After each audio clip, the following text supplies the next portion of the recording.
hidupku menggenapi firman-Mu.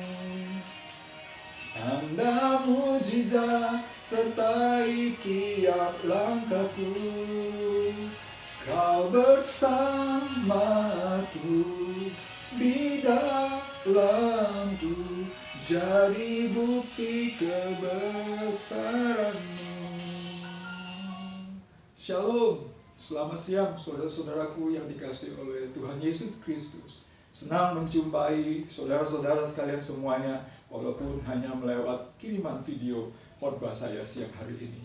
Dan saya percaya kita semuanya dalam keadaan baik, walaupun saat-saat ini dunia sedang digoncang, dunia sedang digemparkan, dunia sedang dihebohkan secara khusus di bangsa ini oleh yang namanya pandemi COVID-19. Bagaimana dengan saudara?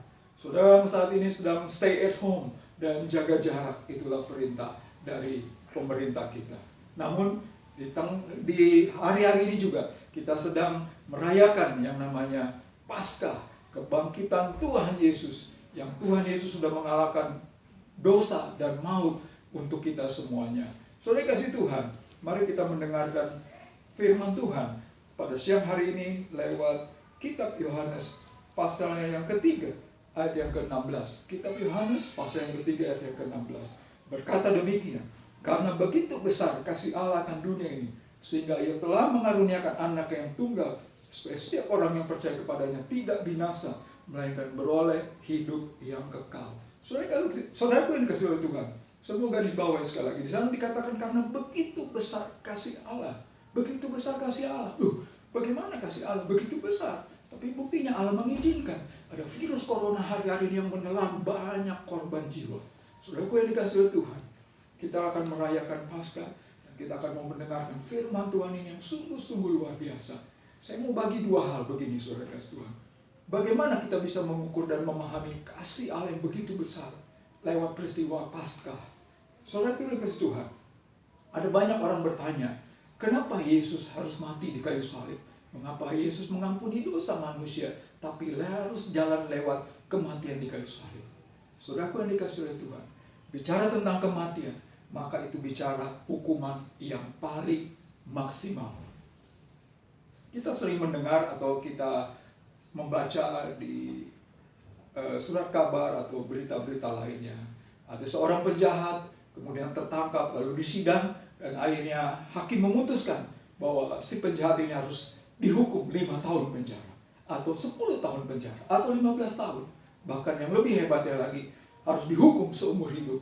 Tapi saudaraku yang dikasihi Tuhan, masih ada satu jenis hukuman lagi yang lebih berat di atas hukuman hidup. Apakah itu? Itulah hukuman mati. Jadi bicara tentang kematian adalah bicara tentang hukuman yang paling maksimal.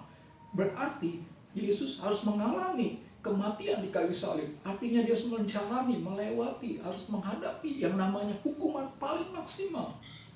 Saudaraku yang dikasihi oleh Tuhan, di dalam kitab Roma 6 ayat 23 dikatakan, sebab upah dosa adalah maut. Maut itu artinya kematian yang kekal. Tadi saya sudah katakan kematian itu adalah hukuman yang paling maksimal.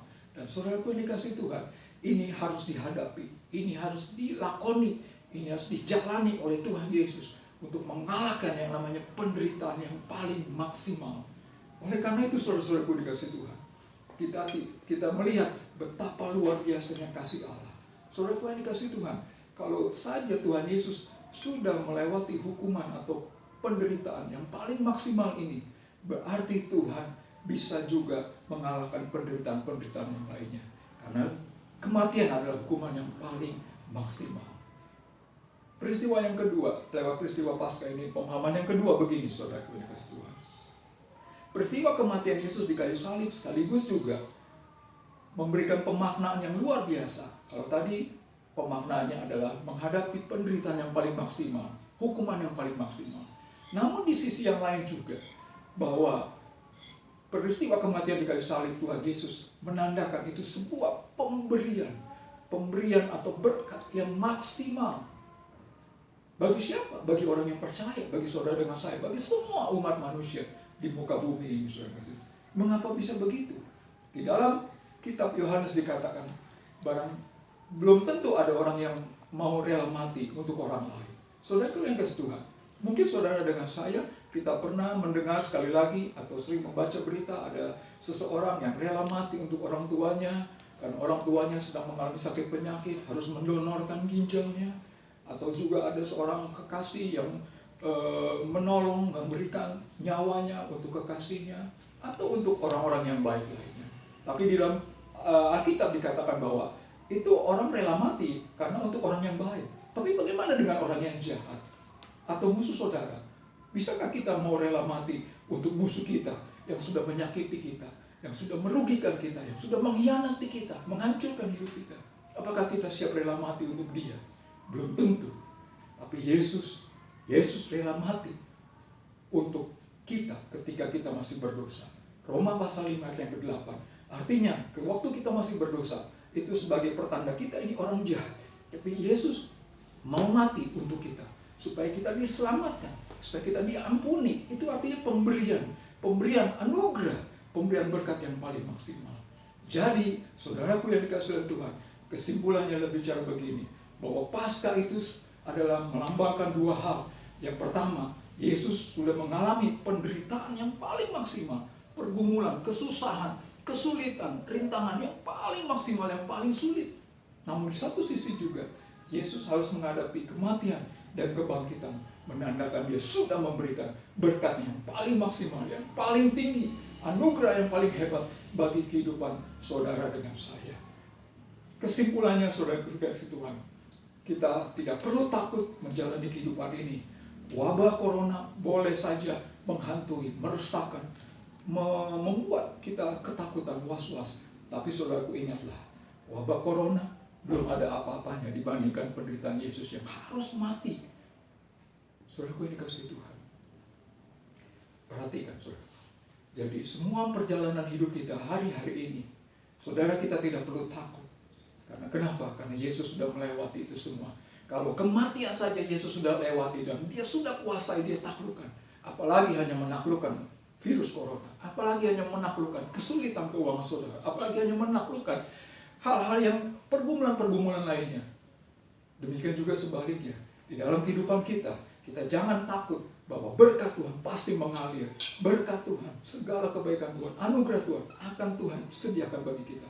Kalau berkat yang terindah, terbesar saja, yaitu keselamatan jiwa, pengampunan dosa dan keselamatan, dia sudah berikan untuk saudara dan saya. Apalagi berkat-berkat yang lainnya, berkat-berkat yang biasa, sekedar materi, sekedar pangkat, sekedar jodoh, teman hidup saudara, keluarga, dan sebagainya. Saudara, kita tidak perlu takut. Akhir kata saya mau katakan, betapa luar biasanya Kristus mengampuni, menebus kita, bahkan juga sudah menyelamatkan kita. Artinya, segala sesuatu yang terjadi dalam hidup kita, kita tidak perlu takut. Kalaupun kesusahan penderitaan, itu belum seberapa. Dan Tuhan Yesus pasti menolong. Jikalaupun dalam berkat-berkat kita, jangan takut kekurangan berkat. Karena Tuhan sudah memberkati kita yang luar biasa. Berkat-berkat yang lainnya pasti juga diberikan bagi hidup kita. Luar biasa, keren, saudara-saudara. Haleluya. Terima kasih saudara-saudaraku yang dikasihi Tuhan. Karena itu mari kita bangkit. Kita maju dalam perjalanan hidup kita bersama dengan Kristus. Akhir kata saya mengatakan selamat Paskah 2020. Maju terus bersama dengan Tuhan Yesus. Saya mewakili dari pengurus besar Yayasan Visi Berkat bagi Indonesia. Puji Tuhan. Mari kita berdoa.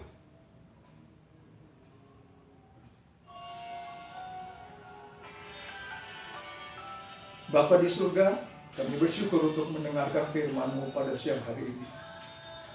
Bapa, tolong bangkitkan iman kami, bangkitkan keyakinan kami.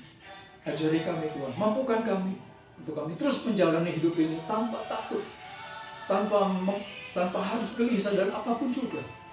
Karena semua penderitaan-penderitaan yang kami alami, Engkau bisa bantu kami. Bahkan Engkau sudah melewati penderitaan yang paling luar biasa, yang paling maksimal, yakni kematian. Demikian juga kami tidak perlu takut kekurangan berkat-Mu. Karena berkat yang terindah saja sudah Engkau berikan, sudah Engkau sediakan bagi kami. Apalagi berkat-berkat yang lainnya juga pasti Tuhan Engkau sediakan bagi kami. Ajari kami terus bangkit, ajari kami terus semangat menjalani hidup ini. Dan terus tentunya memuliakan nama Engkau Tuhan. Terima kasih Tuhan Yesus, terima kasih. Di dalam nama Tuhan Yesus, kami berdoa dan mengucap syukur.